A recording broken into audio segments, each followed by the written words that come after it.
आज तर मी खूप दिवस झाले मिक्सर घासायचं म्हणत होते, पण काय त्याला मुहूर्तच लागत नव्हता. तर म्हटलं आज चकाचक घासून काढलं, खसाखस त्याला स्वच्छ क्लीन करून घेतलं. त्यानंतर मग भांडे होते सकाळपासून, तेच घासून घेत होते. भांडे तर हे फक्त मुलींनाच घासावं, सासू नणंद कोणच घासत नाही, ते आपल्यालाच घासावं लागतं. शेवटी किती मोठी झाली ना बाई, भांडे आपल्यालाच घासावं लागतं.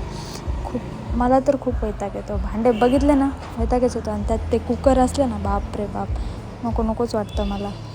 कोणाकोणाला भांडे घासायला वैताग येतो कमेंटमध्ये नक्की सांगा. त्यानंतर गॅस क्लीन करून घेतला, मग किचन वगैरे सगळं साफसफाई करून घेतली. किचन साफ झालं ना, मग असं वाटतं अर्धं काम झालं.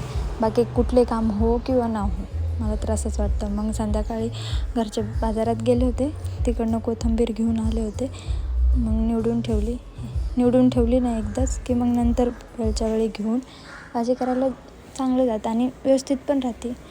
आणि त्यात कोथिंबीरमध्ये खंडीभर माती होती. म्हणलं निवडून ठेवा, तर ते ठेवली.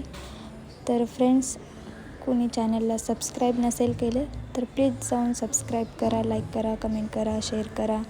त्यानंतर संध्याकाळच्या जेवणामध्ये चपाती, पापड, भात, मटकीची भाजी आणि ठेचा असा होता. तर असं होतं सिम्पलचं.